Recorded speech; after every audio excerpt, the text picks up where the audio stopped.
Hey everyone, this time we're going to be looking at Nintendo Player's Guide for Paper Mario. At this point, we are well into the N64's life, and the Player's Guide has just become Nintendo's strategy guides. Now, there were a few other companies that were doing strategy guides around this time, mostly Brady Games and Prima. Those were the two big publications. They were made by Penguin and Random House, respectively. That was before the two of them merged, and then both of these companies kind of became the same thing.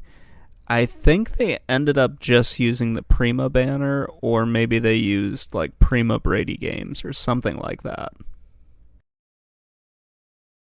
I really like the way that Nintendo did their strategy guides, especially with the artwork and everything. They weren't just relying on screenshots to get their point across, they added in other stuff to it.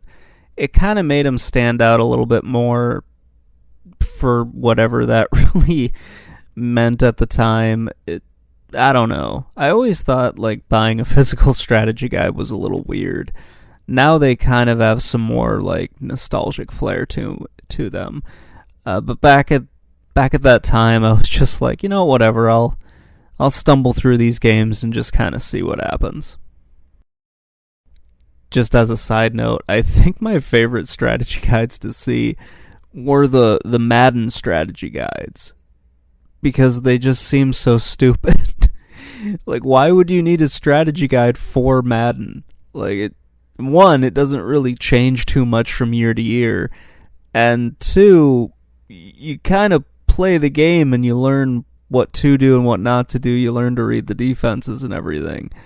So it just kind of felt stupid to see a strategy guide for Madden. But, whatever.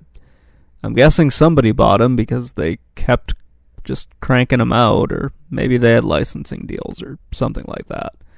Anyway, back to Paper Mario. I really like the artwork in this book. Like, it's very colorful, matches the game they're talking about.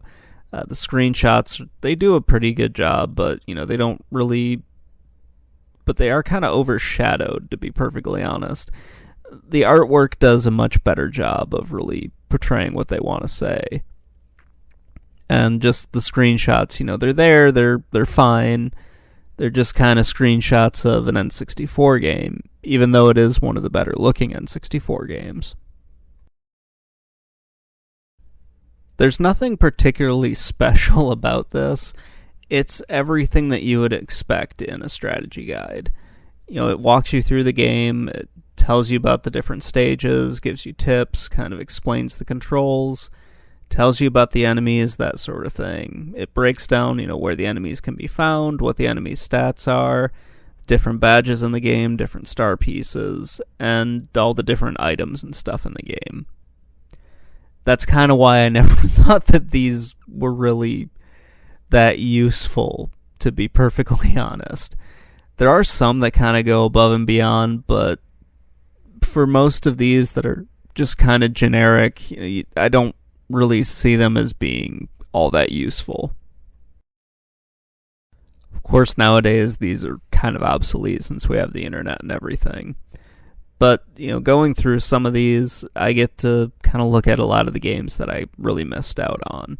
There were a lot of games in the late 90s and early 2000s that I missed out on, and Paper Mario was one of them. Mostly because I didn't have an N64. I had gone with the PlayStation and the PS2 instead. And, as an RPG fan at the time, I think I kind of made the right choice. Nothing against the few RPGs that are on the N64, but there are just way more of them on the PlayStation, and of course there are a ton more on the PS2. This is one of those games that I only really watched a friend of mine play it. I didn't really play it that much myself, aside from just, trying it out 20 some odd years ago, and then trying it out a little bit recently when I wanted to make sure my copy of the game worked. Anyway, I've got a few more of these player's guides to go through. Not really sure which one I'm gonna do next, or, really where this is gonna end at the moment. We'll see we'll see what happens. I might do kind of a larger retrospective on these when I'm all done. Anyway, let me know what you think in the comments below, and have a great day, everybody.